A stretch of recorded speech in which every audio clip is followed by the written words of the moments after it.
लोकसभेला मिळालेल्या यशानंतर महाविकास आघाडीनं आता विधानसभेची तयारी सुरू केली आहे। याच संदर्भात काँग्रेसच्या नेत्यांची शरद पवारांच्या सिल्वर ओक या निवासस्थानी बैठक पार पडली।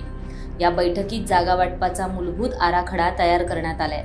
समोर आलेल्या माहितीनुसार महाविकास आघाडीतील विद्यमान आमदारांच्या पहिल्या जागा त्या पक्षांना वाटल्या जाणार आहेत। त्यानंतर सत्ताधारी पक्षांच्या मतदारसंघांमध्ये महाविकास आघाडीतील ज्या पक्षाची जास्त ताकद आहे त्या पक्षाला ती जागा सोडली जाणार आहे। याच संदर्भातील आढावा घेण्यासाठी महाविकास आघाडीच्या तिन्ही पक्षांची एक समन्वय समिती तयार करण्यात येणार आहे। समन्वय समितीमध्ये काँग्रेसकडून प्रदेशाध्यक्ष नाना पटोले आणि विधिमंडळ पक्षनेते बाळासाहेब थोरात यांचा समावेश असणार आहे। तर राष्ट्रवादी काँग्रेस पवार गट आणि शिवसेना ठाकरे गटाकडून प्रत्येकी 2 जण असणार आहेत।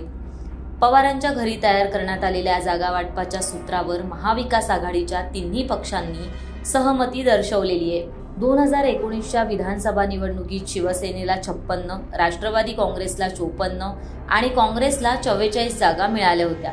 परंतु 2022ला शिवसेनेत आणि 2023ला राष्ट्रवादी काँग्रेसमध्ये झालेल्या फुटीनंतर ठाकरेंच्या शिवसेनेकडे 16 तर पवारांच्या राष्ट्रवादीकडे 14 आमदार शिल्लक आहेत।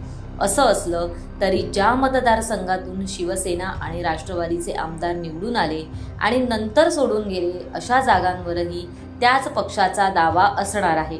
त्यामुळे महाविकास आघाडीत कोणाच्या वाट्याला किती जागा येणार आणि जागा वाटपाच्या वाटाघाटीत कोण सरस ठरणार हे पाहावं लागणार आहे।